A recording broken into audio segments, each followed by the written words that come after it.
Just keep going, just keep going up, just keep going, just keep going up. You can't turn back, you come too far, you can't give up, you work too hard. Just keep going, just keep going up, just keep going, just keep going up. You can't turn back, you come too far, you can't give up, you work too hard. Welcome back to another episode of Dissertation in 90 Days, the podcast dedicated to guiding you through the doctoral journey with practical advice and expert insights. I'm Dr. J, your host, and today we're going to talk about a skill that is absolutely essential for your success as a researcher: academic writing. Writing a dissertation is a monumental task that requires not only a deep understanding of your subject matter, but also the ability to communicate your ideas clearly and effectively. Whether you're struggling to get started, finding it hard to organize your thoughts, or simply looking to refine your writing, this episode is for you. We'll cover strategies for crafting clear, concise, and compelling academic prose, tips for overcoming writer's block, and techniques for revising and polishing your work.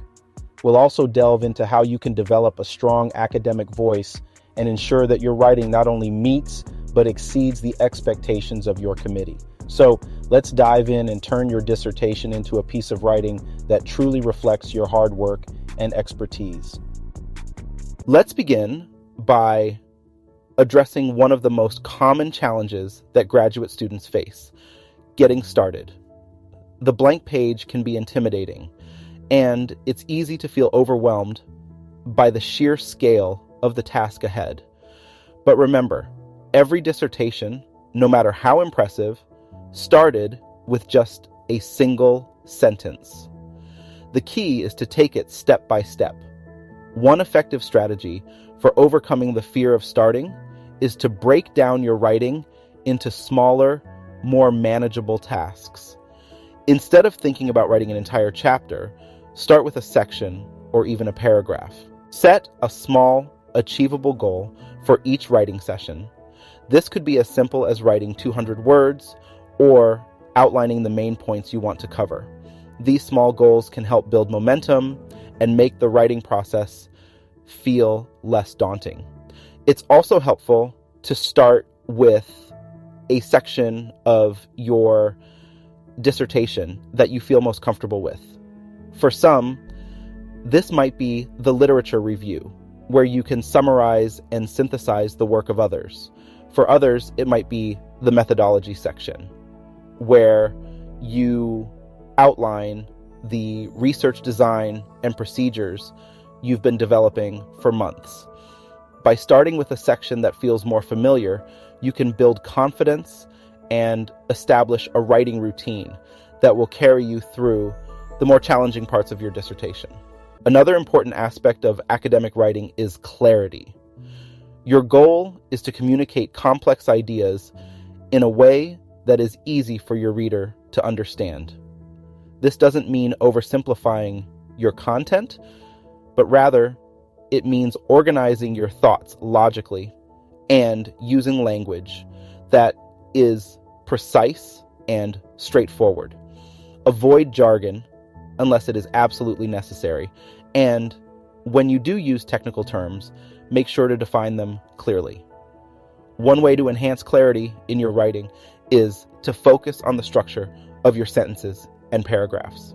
Each paragraph should have a clear main idea, usually stated in the first sentence, followed by supporting evidence or arguments.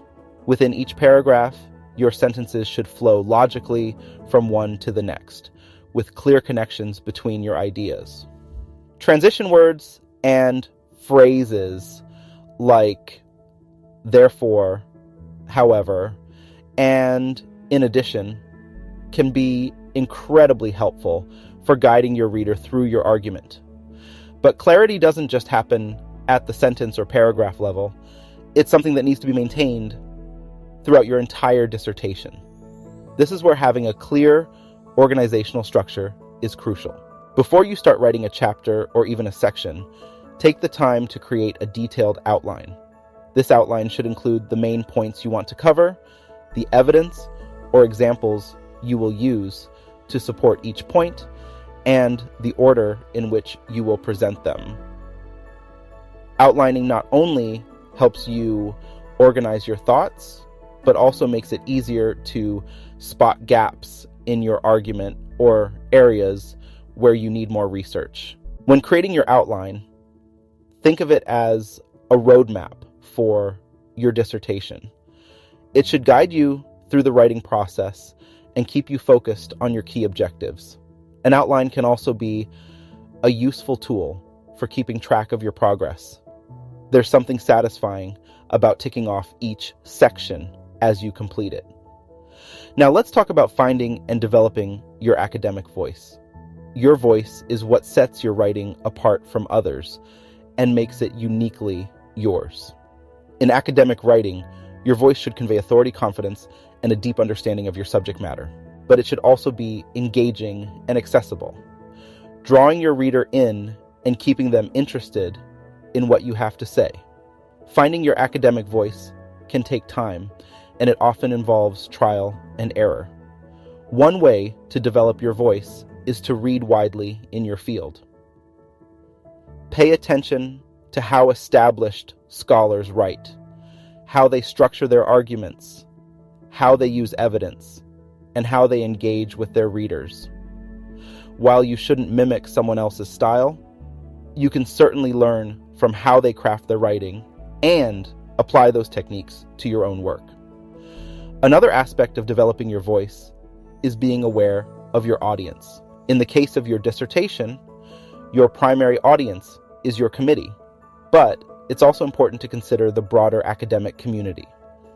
Your writing should be clear and precise enough for experts in your field to appreciate, but also accessible enough for those who may not be as familiar with your specific area of research. Next, let's address a common challenge that many students face: writer's block.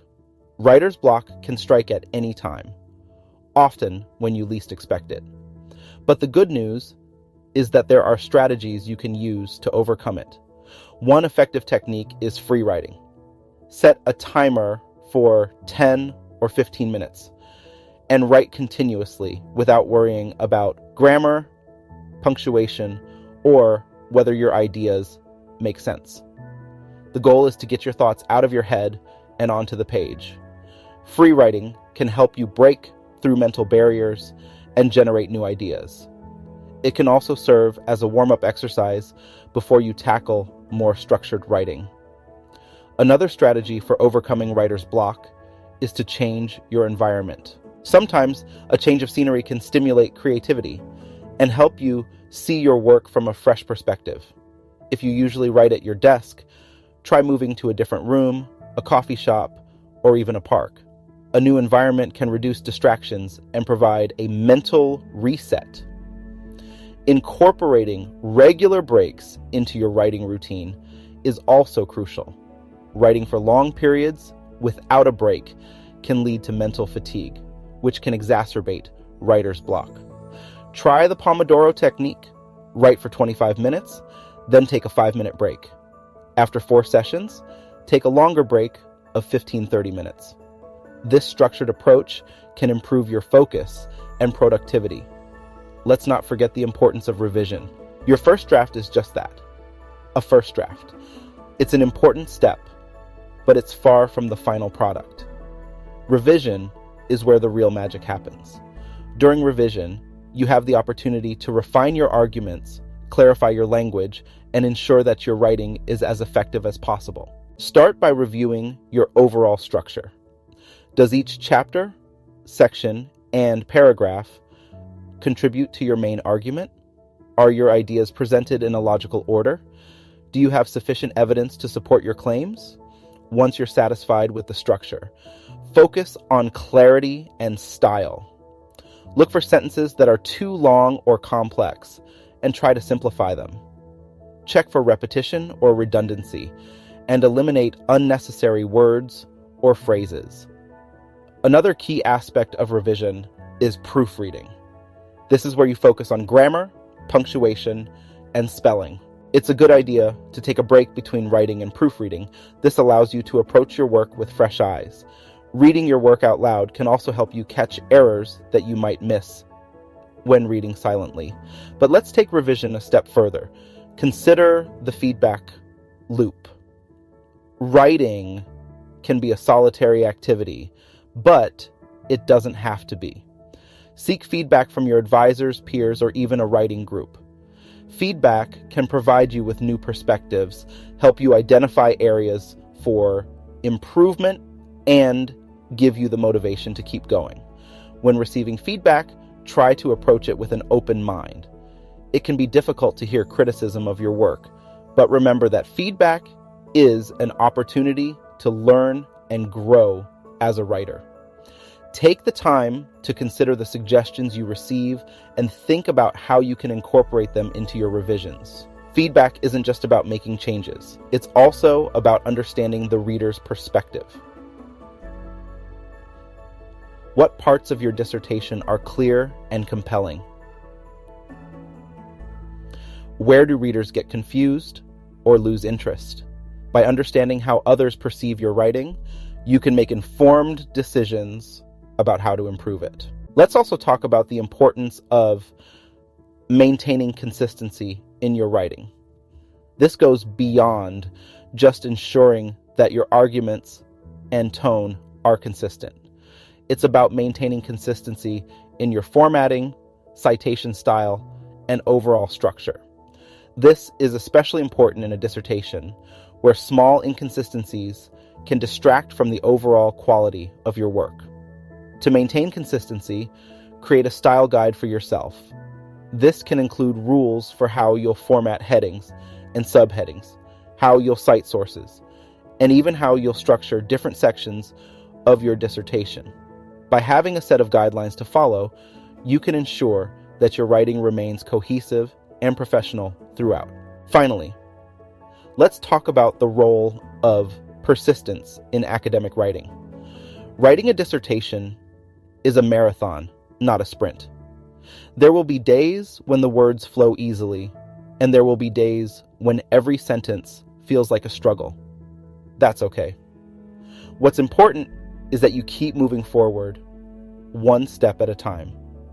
Persistence is about more than just pushing through when things get tough. It's about developing a writing routine that works for you. This might mean setting aside specific times each day to write, finding a writing space where you feel comfortable and focused, or even setting up small rewards for yourself when you reach certain milestones. And remember, it's okay to take breaks. Writing can be mentally exhausting, and taking time to rest and recharge is crucial for maintaining your productivity and well-being. Whether it's a short walk, a coffee break, or simply stepping away from your desk for a few minutes, giving yourself time to breathe can help you return to your writing with renewed energy and focus. And that brings us to the end of today's episode on the art of effective academic writing. Writing a dissertation is one of the most challenging and rewarding tasks you'll undertake in your academic career. By focusing on clarity, organization, and revision, and by embracing your unique voice, you can create a dissertation that not only meets the highest academic standards, but also reflects your passion and commitment to your research. Thank you for joining me on this episode of Dissertation in 90 Days. I hope you found these strategies helpful as you work on your dissertation writing. If you enjoyed this episode, please subscribe and leave us a review. Share this podcast with your fellow grad students who might also benefit from these insights. And as always, I encourage you to connect with our Grad Mentor Network for more resources and support. Remember, academic writing is a skill that improves with practice. So keep writing, keep revising, and don't be afraid to seek help when you need it. Together, we can make your dissertation a success. Until next time, keep striving for excellence in your work. I'm Dr. J, signing off. Goodbye.